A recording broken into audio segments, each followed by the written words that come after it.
अद्भुत कहानी माँ लक्ष्मी की कहानी। दोस्तों, हिंदुओं में अनगिनत देवी और देवताएं हैं। वैसे तो हिंदू सभी देवी देवताओं को पूरे मन से पूजते हैं, लेकिन माता से हर भारतीय के मन में अलग ही स्थान होता है।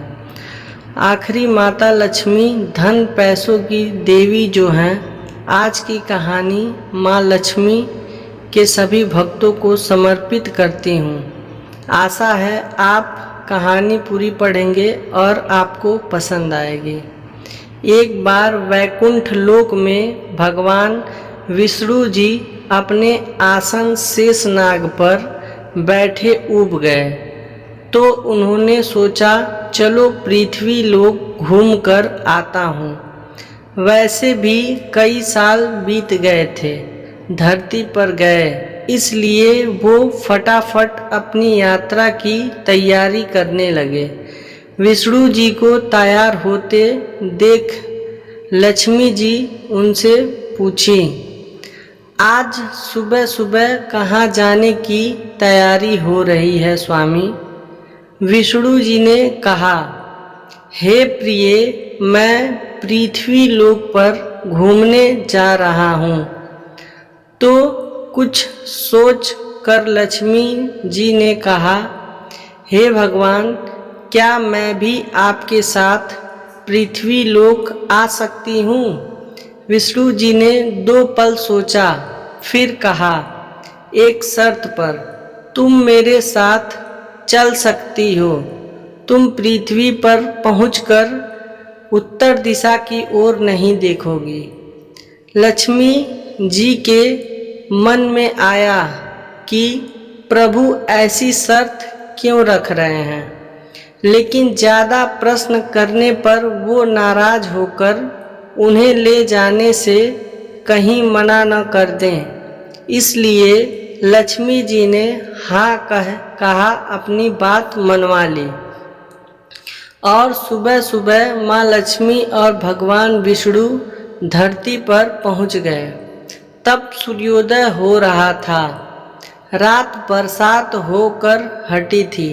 चारों ओर हरियाली ही हरियाली थी। उस समय चारों ओर बहुत शांति थी और धरती बहुत ही सुंदर दिख रही थी। सफर के दौरान माँ लक्ष्मी मंत्रमुग्ध होकर धरती को देख रही थी और इन सब में वो भूल गईं कि पति को क्या वचन देकर आई हैं। लक्ष्मी जी चारों ओर देखते देखते कब उत्तर दिशा की ओर देखने लगी, पता ही नहीं चला।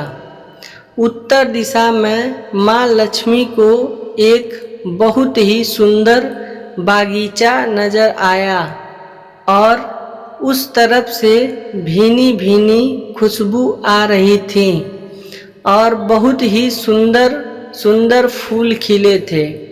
वहाँ एक फूलों का खेत था।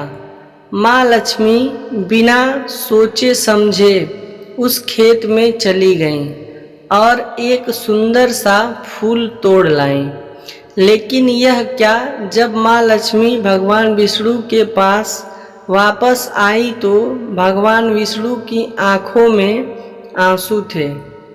भगवान विष्णु ने माँ लक्ष्मी से कहा, कभी भी किसी से बिना पूछे उसका कुछ भी नहीं लेना चाहिए और किसी को दिया वचन भी नहीं तोड़ना चाहिए। माँ लक्ष्मी को अपनी भूल का पता चला तो उन्होंने भगवान विष्णु से इस भूल की माफ़ी मांगी। भगवान विष्णु ने कहा, माना कि तुम मेरी प्रिय हो, फिर भी जो तुमने भूल की है उसकी सज़ा तो तुम्हें ज़रूर मिलेगी। जिस माली के खेत से तुमने बिना पूछे फूल तोड़ा है, जो कि एक प्रकार की चोरी ही है, इसलिए अब तुम 3 साल तक माली के घर नौकर बनकर रहो। उसके बाद मैं तुम्हें बैकुंठ में वापस बुलाऊंगा। माँ लक्ष्मी ने चुपचाप सर झुकाकर हाँ कर दी। उस दिन माँ लक्ष्मी एक गरीब औरत का रूप धारण करके उस खेत के मालिक के घर गईं। घर क्या, एक झोपड़ा था। मालिक का नाम माधव था। घर में माधव की बीवी, 2 बेटे और 3 बेटियां थीं। सभी उस छोटे से खेत में काम करके किसी तरह से गुजारा करते थे। माँ लक्ष्मी जब एक साधारण और गरीब औरत बनकर जब माधव के झोपड़े पर गईं, तो माधव ने पूछा, बहन तुम कौन हो?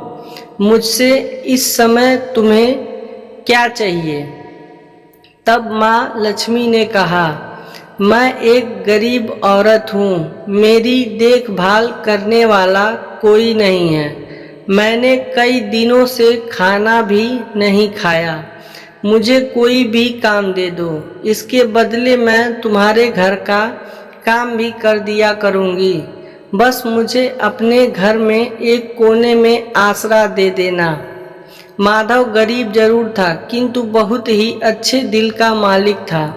उसे दया आ गई, लेकिन उसने कहा, बहन मैं तो बहुत ही गरीब हूँ। मेरी कमाई से मेरे घर का खर्चा मुश्किल से चलता है। अगर मेरी 3 की जगह 4 बेटियाँ होती तो भी मैंने गुजारा करना था। अगर तुम मेरी बेटी बनकर जैसा रूखा सूखा हम खाते हैं उसमें खुश रह सकती हो तो अंदर आ जाओ। माधव ने माँ लक्ष्मी को अपने झोपड़े में शरण दे दी। माँ लक्ष्मी 3 साल उस माधव के घर पर नौकरानी बनकर रही। जिस दिन माँ लक्ष्मी माधव के घर आई थी, उससे दूसरे दिन ही माधव को फूलों से इतनी आमदनी हुई कि उसने शाम को एक गाय खरीद ली। फिर धीरे धीरे माधव ने काफ़ी ज़मीन खरीद ली। उसने सबके लिए अच्छे अच्छे कपड़े भी बनवा लिए। एक बड़ा पक्का घर भी बनवा लिया। बेटियों और बीवियों को गहने भी खरीद कर दिए और उसके घर शरण लेकर रह रही लक्ष्मी जी को भी उसने वो सब दिया जो अपनी बेटियों को दिया था। पहले से कई ज़्यादा सुखी और समृद्धि माधव के मन में हमेशा ये ख्याल आता था कि मुझे यह सब इस महिला के शुभ कदम मेरी झोपड़ी में पड़ने के बाद मिला है। इस महिला ने एक बेटी के रूप में मेरे जीवन में आकर मेरी किस्मत ही बदल दी। 3 साल लगभग बीत गए थे, लेकिन माँ लक्ष्मी अब भी घर में और खेत में काम करती थी।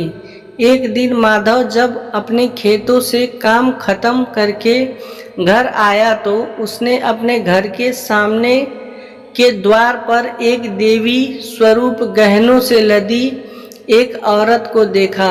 ध्यान से देखकर पहचान गया, अरे यह तो मेरी मुंह बोली चौथी बेटी यानी वही औरत है। वो पहचान गया कि यह तो माँ लक्ष्मी है। अब तक माधव का पूरा परिवार बाहर आ गया था और सब हैरान होकर माँ लक्ष्मी को देख रहे थे। माधव बोला, है माँ, हमें माफ़ कर दीजिए। हमने आपसे अनजाने में ही घर और खेत में काम करवाया है। माँ, यह कैसा अपराध हो गया है। माँ, हम सबको माफ़ कर दो। माँ लक्ष्मी मुस्कुराईं और बोली, हे माधव, तुम बहुत ही अच्छे और दयालु व्यक्ति हो। तुमने मुझे अपनी बेटी की तरह से रखा, अपने परिवार के सदस्यों की तरह से मान दिया। इसके बदले मैं तुम्हें वरदान देती हूँ कि तुम्हारे पास कभी भी खुशियों की और धन की कमी नहीं होगी। तुम्हें वो सारे सुख मिलेंगे जिसके तुम हकदार हो।